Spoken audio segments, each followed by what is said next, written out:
Make the most out of your time at work with Karen Gately, leadership and people management specialist. Welcome along to the show this morning, Karen, and we are talking all about New Year's resolutions because people have had a little time now to get fully into the swing of them, I guess. Exactly right. This is usually the point at which we start to fall off the wagon. Yeah. If you were on it in the first place. Exactly. Hey, Karen, first question here. It is already February 10th. Is it too late to start an email with Happy New Year? It depends. If you've been on leave for the last 6 weeks, probably not. Okay, all right, good. Okay, so that's a green tick. Let's get on to resolutions. Wonderful. All right, Karen. So we might have set ourselves some goals to start 2020. Whether you call them resolutions, whether you just have some plans for greatness in this year, how do you stay on track when the wheels, as you say, start to fall off? It's a lofty goal for greatness. Greatness, of course. That's right. I'm striving for greatness in 2020. Well, perhaps you should be. Yeah. You know, at the end of the day, it's about anchoring our focus back to the promises we made to ourselves. Yeah.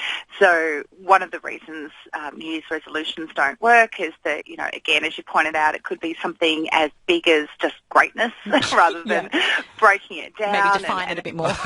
Yeah, exactly. How do I actually take the steps towards that? Often, you know, we've set goals because we really feel like we should do something. But the reality is until we deeply want to do that thing, it's unlikely to be sustainable. So the New Year's resolution might be, okay, I'm going to finally get fit.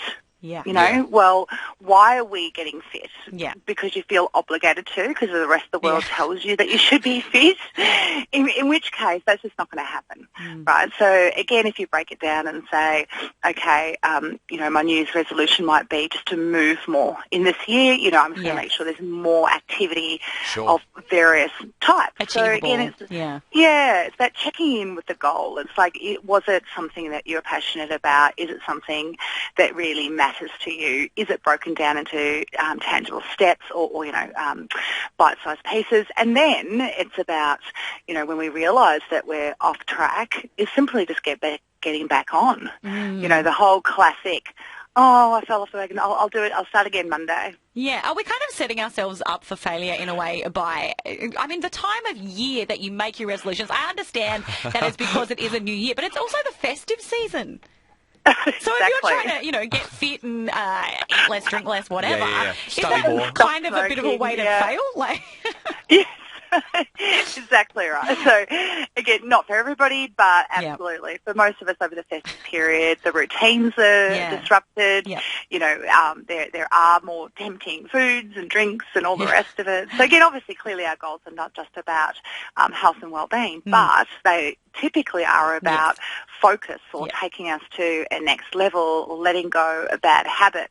So that kick-off timing can be problematic.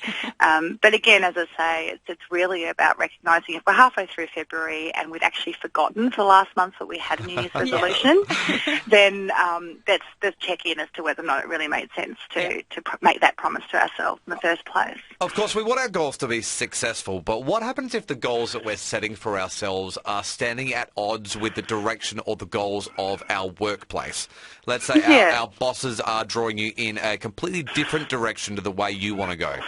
Yeah, and I think the starting point there is to have honest recognition with yourself as a starting point that if we've got ambitions or things that we want to achieve and it's fundamentally not possible in the workplace that we're in, then we need to contemplate what does that really mean in real terms. You know, can I tolerate continuing without whatever this dream is? Is that going to make me happy and successful, or do I need to start being honest again with myself and start to look for where else out there could it be possible that I can take those steps? Now, again, depending on the circumstances, sometimes we can be having really honest, open conversations with our employer.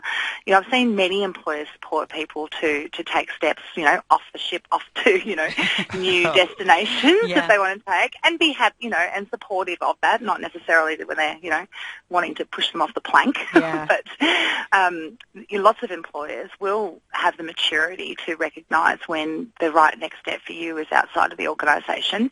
But again, it's just recognise that it's not sustainable if your heart's going in one direction, your employer's going in the other. Really good advice as always, Karen. And we look forward to next week when we find out what to do if you didn't really get a break at all over the festive season, how you can find that motivation to keep on going. Thanks so much, Karen. Thank you. I call that the Crystal Dally rule. Damn straight.